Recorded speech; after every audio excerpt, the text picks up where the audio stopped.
Welcome to Behind the Scenes with Music in the Spoken Word. I'm Derrick Porter, and today in the studio we are pleased to have Meredith Campbell, concertmaster of the Orchestra at Temple Square.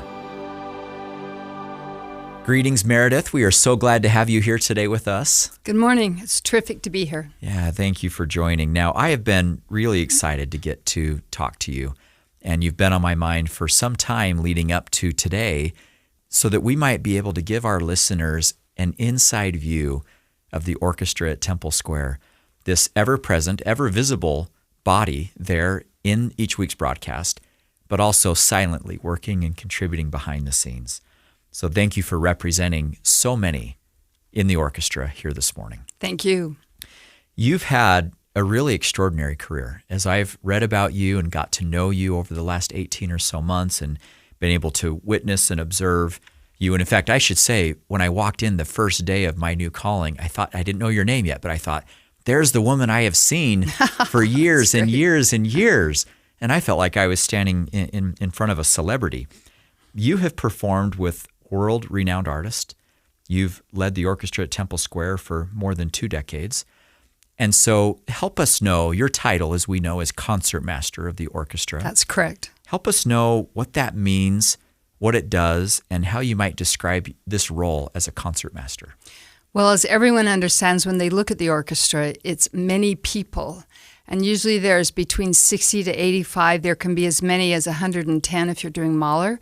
But on the whole, you've got all of those varied parts and people, and there needs to be a spokesman, so to speak, or an intermediary between the conductor and the orchestra.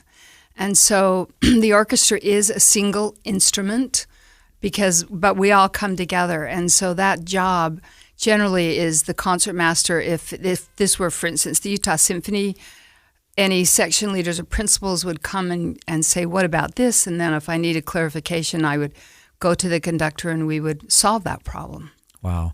That's a fascinating insight to consider, that the orchestra really is one instrument being led, and then it's broken down into many finite, complex parts, but they come together through this order that you're discussing here, that of the concertmaster, and you're being a liaison between the conductor and the rest of the orchestra members there. You sit right next to the conductor, by the way. That's right. And technically, if Mac and Ryan suddenly died, I'm supposed to stand up and conduct. Unfortunately, that will the show never must happen. go on. The show must go on. So what is that relationship like between the conductor, Mac or Ryan, and the concertmaster yourself? You know, it's really terrific, particularly when we deal with music preparation. But quite often it will be, what do you think about this? Or here's what I need. How should we go forward with that? Now, the great thing is both those men are quick studies, and usually once they've heard this is the solution or the type of bowing or how about this, they run with it. And so there's the most that I maybe will do is say, hey, bar 62, when they're searching through saying, where is that? And my part is a much easier one to look at than that score. So, but on the whole, that's the way the interaction and rehearsal occurs. And then there's more things that will be backstage. It's been fun to watch and observe that happen in real time, as I've just kind of been in the wings, in the periphery watching. You talked about this word bowing. I didn't know what bowing meant until somewhat recently, but explain for us what bowing is and how that contributes to the work that the conductor is doing. Well, everyone knows that string players use a bow. And in reality, we are the bow. No sound comes out of the instrument until the bow is drawn across, except for pizzicato, which is the plucking of strings, which would not be a great continuous accompaniment. But that quality of sound, the bow goes, we call it a down bow and an up bow. What a shock, depending on your direction. But the point is, we have to play as one instrument in the string section.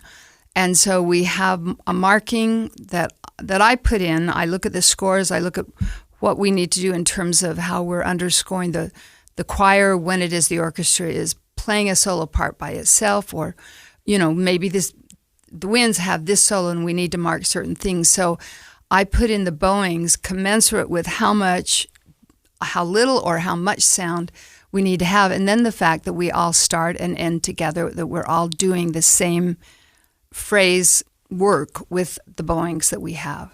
Wow.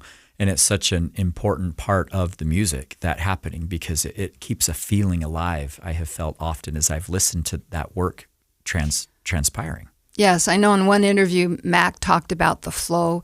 Well, we literally are the flow.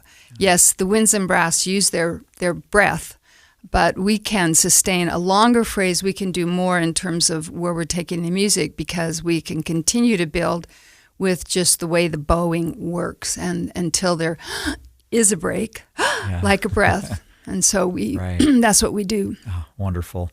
Now, you've been surrounded by music your whole life. As I understand it, your mother was a Juilliard-trained pianist. Correct. Your father played the clarinet. Correct. And so how did that early environment shape your love of music, and what was that home life like that would inspire you to now have been a violinist for a long, long time? Many years, that's right. Well, we grew up, needless to say, hearing piano and clarinet lessons. Mother oftentimes would practice at night music, and we would fall asleep to Brahms or Chopin. Particularly, she loved Schubert. My aunt was my original violin instructor, my teacher, and they would be practicing for a program together. You'd hear that at night. And along the way, we were all assigned various instruments. For a few years, until we got old enough to vote, we had a family orchestra. And so in fifth grade, for instance, I was on all-city orchestra as an elementary school student, and that sort of began to be the thing, because you heard so much from both parents. And like I said, we listened always to the radio, but it was a classical music station. So growing up, when somebody first mentioned the Beatles and I was in ninth grade, I was quite a snoot and said, who would listen to them? Now I've repented, but we just had always classical music going on in our home. Now, as I understand it, you actually started on the piano, but that piano was kept very, very busy in your home, and you made the switch to the violin, and it's been described by you as it wasn't love at first sight necessarily. I'm pretty sure I cried the varnish off my first instrument. And Mother would say, you can cry all you want, just keep practicing. And Dad practiced with me. He played the violin also. And Mother practiced with me. So it was just a continuous process. As I was preparing for this interview, I found a picture of you in the Tabernacle from 1970 playing the violin. It was a part of a concert series called Salute to Youth. Correct. 55 years ago. Was that your earliest memory of playing in the Tabernacle, or had you been there before that? You know, I had been there before that. Marisa Bravanel was brilliant in terms of building an audience. And so you could go to the local AG grocery store and get a ticket and take a bus downtown on a Saturday morning with another 5,000 screaming children and hear a concert. And then in high school, quite often, more than, I think almost every time I was in an all-state orchestra, we did perform in the Tabernacle. So this has really been home for you for 60 or more years. You've been playing there in that building. That's right. When I first joined the Utah Symphony, it was still in the Tabernacle. Later on, we, obviously moved to the Bravanel Hall after it was built. But wow, quite a history. Speaking of these performances, you've also performed with other orchestras here in Utah and beyond. Yes. And this is a time-sensitive thing. It takes time to perfect the craft. It takes time to be in the rehearsals. It takes time to be on the stage during a performance. How have you centered your life on faith and family, and how have you managed to balance those two very demanding callings, that of your music, but perhaps even more importantly, your motherhood? Well, I guess the good thing about the violin is I practiced a lot before I was a mother. And Isaac Perlman, the world-renowned violinist, who a lot of people know him because he does use a wheelchair or crutches, but he said it takes 10 to 15 years to make a good string player. And that really is true. And so that's why we practice like crazy people all our growing up years and into college. And when you go off into the world to study, I studied for a year in London and all I did was practice when I was there and go to concerts. And now to be married with children, it was like, oh boy, when am I going to do this? But you really do need to practice all the time. So that's what nighttime is for. Put your children to bed and then go see what you can do, what you can challenge yourself with, or what needs to be prepared for. The other thing I did is I did work in the freelance world once we had returned back to Salt Lake City. And that was not an escape, but my teacher had taught me, if you put the violin under your neck, you make it better all the time. You have a goal, you go for perfection, and you're always improving yourself. So I would sneak actually to Bonneville Communications and do little commercials, background music, and just think, that was perfect. Now I have to do my bow. I have to do this better. I have to do this better. And then I'd be done after an hour or two and go home and go back to making dinner and changing diapers and getting the kids where they needed to be. Which I know has brought you great joy, having met your husband and some of your children here over the last year or so. And you think about those pre-marriage days, at your heaviest time, how many hours a day were you spending practicing? Some people really would do 5, 7, 8. I probably did 3 to 4. Mm-hmm. And just to be clear, these are hours. My kids would say, she means minutes, Dad. No. But you mean hours. I mean, when I was in England studying, all I did was practice and then, go to concerts and things. But of course, there's the day-to-day life, and you need to. I'd take a walk outside and get some air, and then go back and attack it again. So. And summer music camps, that's a very intense time when all you do is you're playing an orchestra or you're practicing for what you need. And I did about 5 years of those. And so that puts you more focused. And in reality, I just thought I would get into Utah Symphony and my life would be made. I'd never get married. I'd just sit and play the violin the rest of my life. So you do have a mindset of focus. Yeah. And so post-marriage and children, what did your practicing look like, and maybe what does it look like even through to today? Well, fortunately now I can practice a little bit more. That without the kids, it was hard. It was hard to fit the time in. For a while I taught quite a number of lessons, and it was, I guess, in honor of my mother, I don't know, and I would work hard once again to have that idea of let's do this perfectly. And so to find the odd hour, the time, no matter what, I'm going to go in and practice right now for X number of minutes. And, that's you just work that into your day the way you need to. Just a priority that you've always had. And so where there's a will, there's a way. That's correct. And oftentimes you put a carrot in front of yourself with a performance or something you're going to play so that you are forced to do it. Yeah. One of the things I've enjoyed most is some time ago, but on Sunday mornings coming into the conference center, and seeing Clark, your husband, sitting there ever supportive on the second or third row and fully engaged and watching the rehearsal and the lead up, and of course then through music and the spoken word as well. What has his partnership meant to you over the years? Well, ironically, a person that I became close to and thought of marrying had said, well, when we're married, the violin goes under the bed. And I said, I am the violin.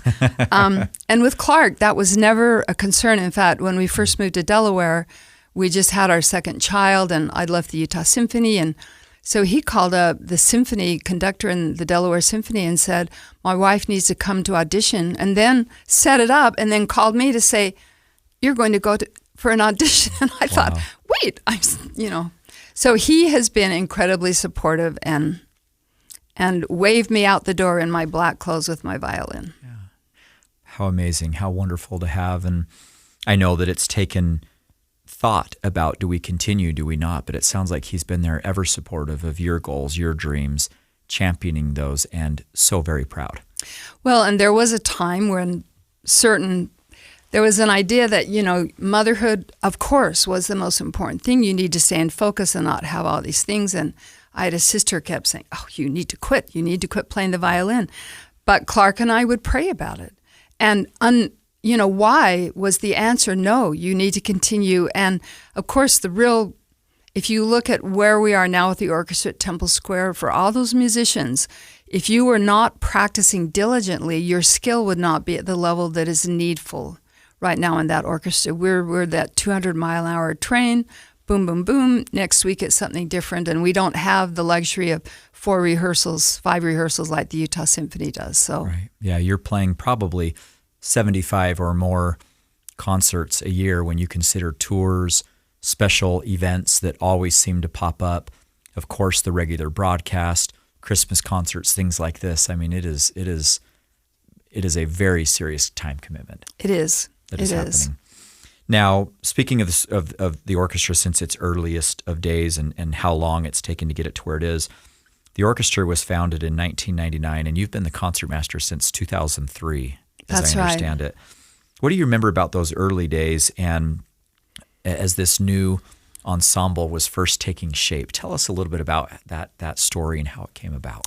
Well, we started slow. I mean, they put it together, and then I'm pretty sure that we did our own concert first.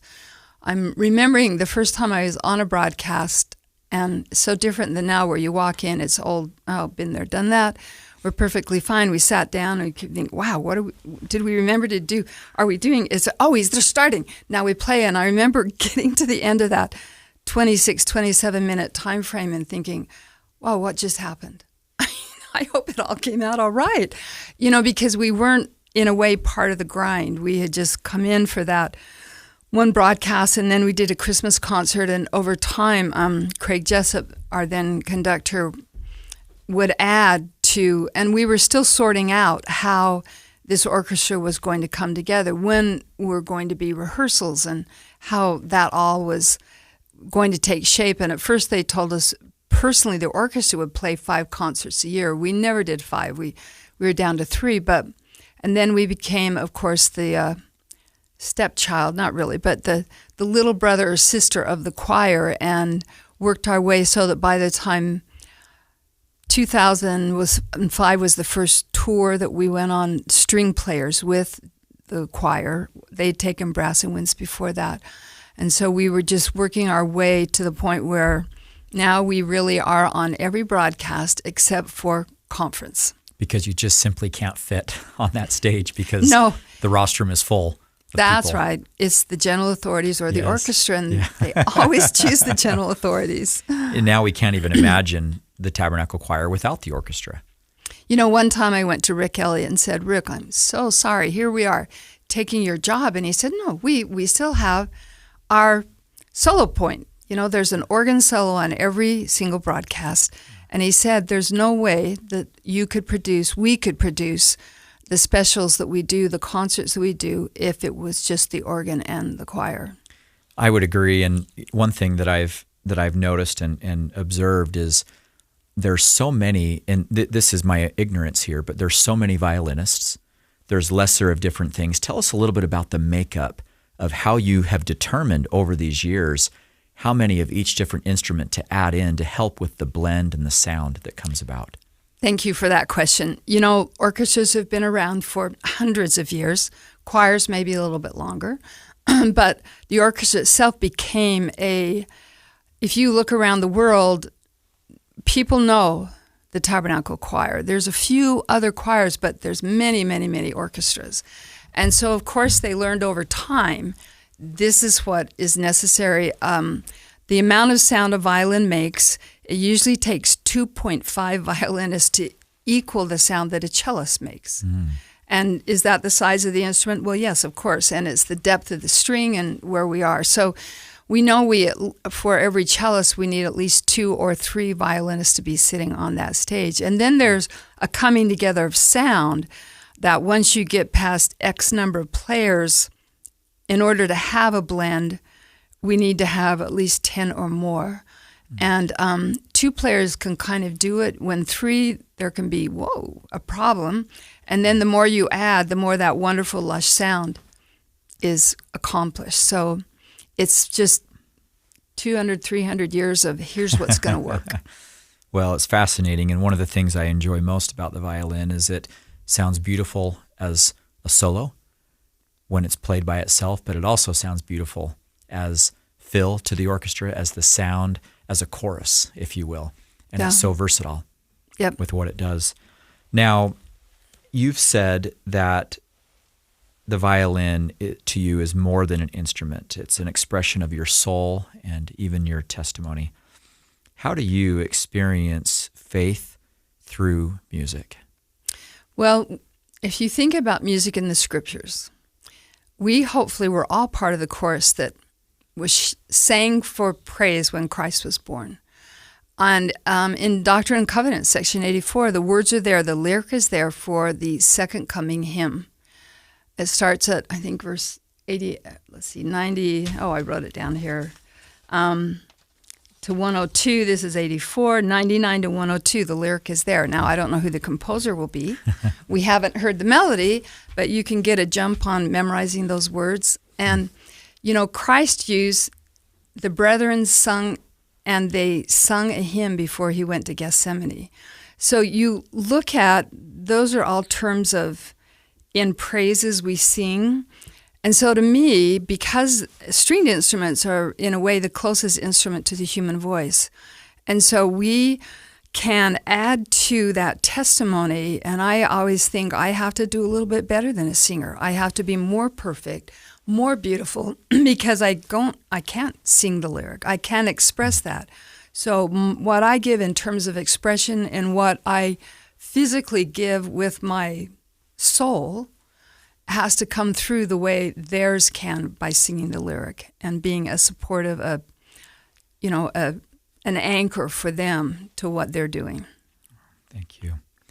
As you look back on your years of service here on Temple Square, what stands out the most to you? I guess consistency. The other thing is I never realized that all the training and my experience as a professional could turn into a now 26-year-long church calling. That the knowledge and, being built into here's how an orchestra works, here's what you do as a member of a section, here's what a concertmaster does, all these things that just were sort of intrinsic to the training of a classical musician who plays in an orchestra could become a part of Heavenly Father's plan for spreading the gospel through the world. And it's been an incredible blessing to be part of that and to be a builder in that situation, hopefully leaving behind a much better situation so the next person who really will be a great concertmaster can go forward. Music certainly is a way that the most inner depths and feelings of our souls are expressed, but also received. And unlike you, each Sunday I have the opportunity to get to watch the audience during the music. You obviously are focused on the music, the conductor, and you have a real job that you're doing all around you for those 28 or so minutes. But as I get to observe the faces and see the emotions on these faces of thousands of people every Sunday, it's amazing to me to get to witness in a way what it is that they're feeling. And they're expressing that even without maybe doing so intentionally. When people hear the orchestra play, especially during music and the spoken word, what is it that you hope they feel? What is it that you hope that the music is contributing?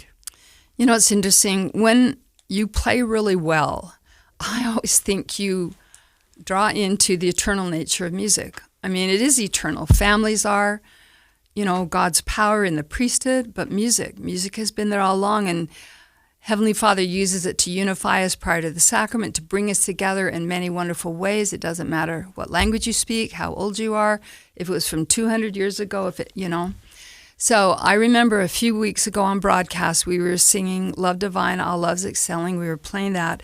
And as we got to the end, it was perfect. Everything had come together.